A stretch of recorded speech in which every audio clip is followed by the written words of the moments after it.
Tillsonburg pastor Steve Richardson was recently issued a court summons regarding the reopening of his church, Faith Presbyterian, and a fine he received for having over 10 people gathering for in-person services. Richardson recently spoke with me regarding why he chose to do so, the state of church in the Western world, and the public fury in which he says he finds fascinating.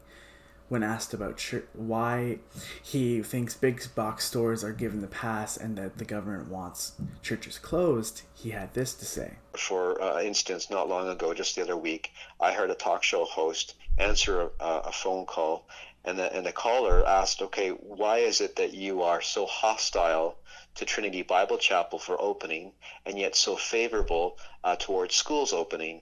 Is it not basically the same in terms of safety, risk to the population and everything else in terms of the virus?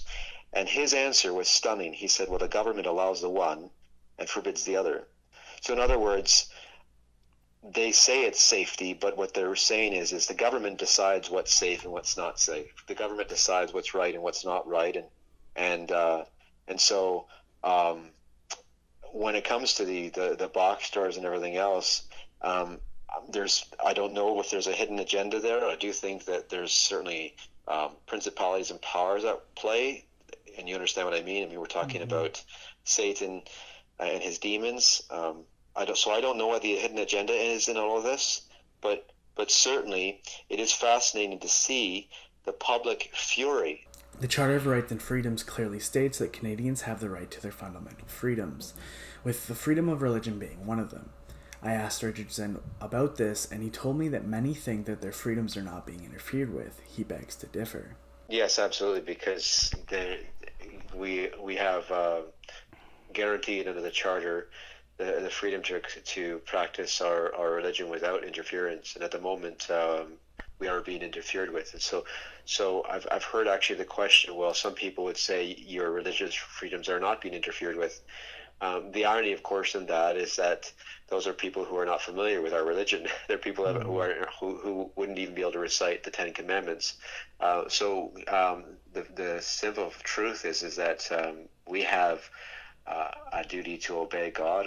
We owe our allegiance to Jesus Christ, and He has commanded us to gather at least once a week to worship Him, and for prayer, for preaching, for the administration of sacraments, and there is no church without gathering. There just simply isn't.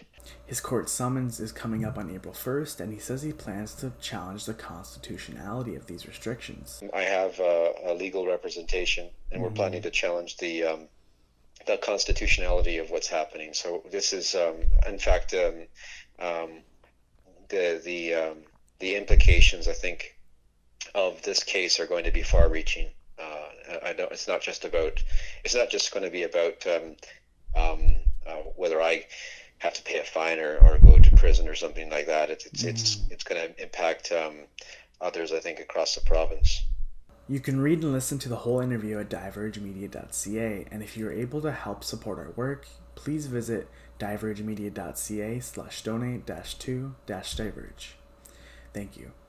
This has been Broderick Visser for Diverge Media.